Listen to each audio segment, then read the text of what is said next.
I'm Joy Golliver for Movers and Shakers, and I'm here to talk to you about one of my favorite subjects, life.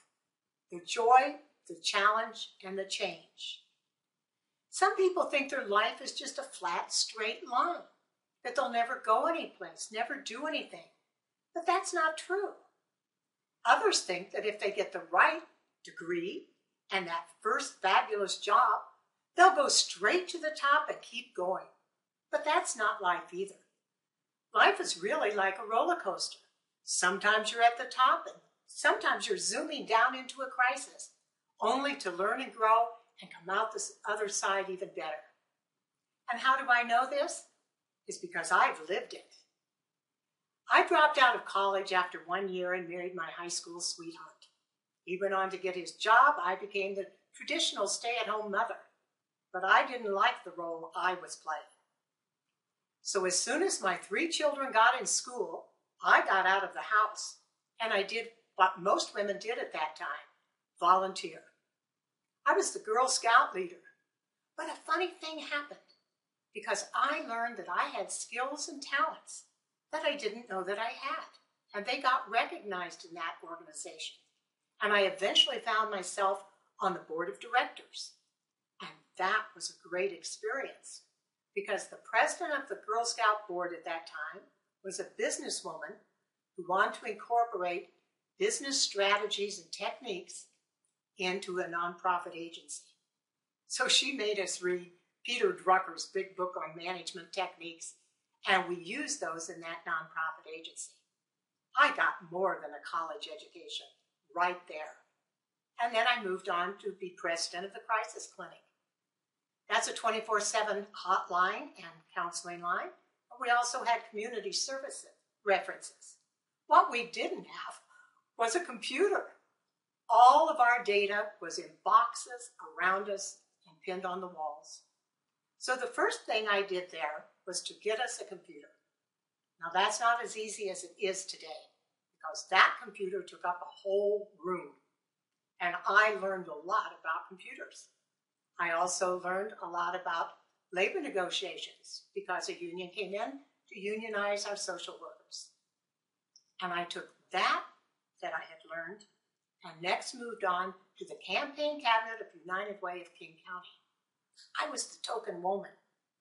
And I found myself sitting on a board of directors with every mover and shaker man in the greater Seattle area.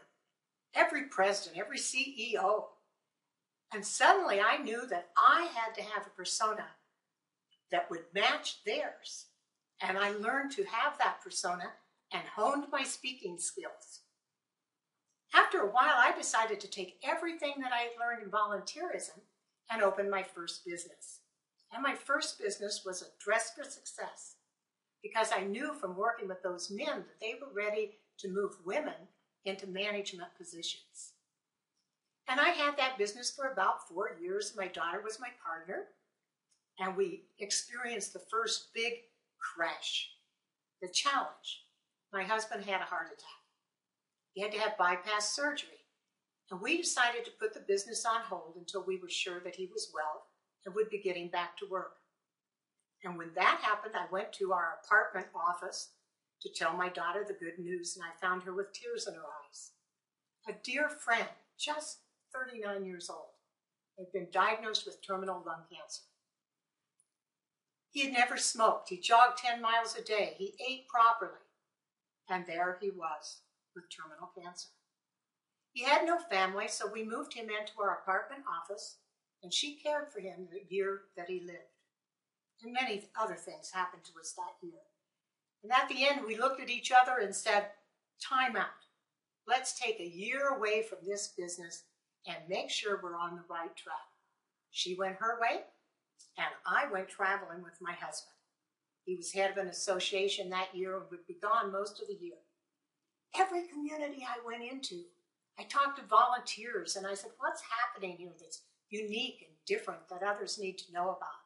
And the ideas came rolling in, and I ended up writing a book, 300 Creative Ideas for Community Involvement. And that book turned into a 12-year business, which I dearly loved. I wrote a second book. I had to speak across the United States to sell the books. I did a little work in Japan. When my husband took early retirement, he started traveling with me, and I was having a good time. And then I decided maybe I should slow that business down and have my husband and I really have some quality time together. And just as we were doing that, here came the biggest crash and challenge of our lives. He went in for his annual physical, and they found he had Alzheimer's. It really hit not only me and my husband, but the entire adult family. Here we were facing an incurable illness. It would be terminal. There would be many years of challenge.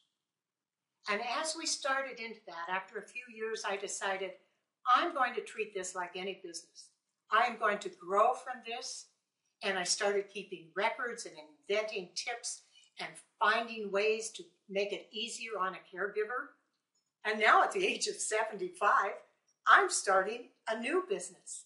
And I've written a booklet, 161 tips to make your life easier. And it's for caregivers and boomers. If you'd like to know more, go to my website, www.joygolliver.com. And let's talk again sometime.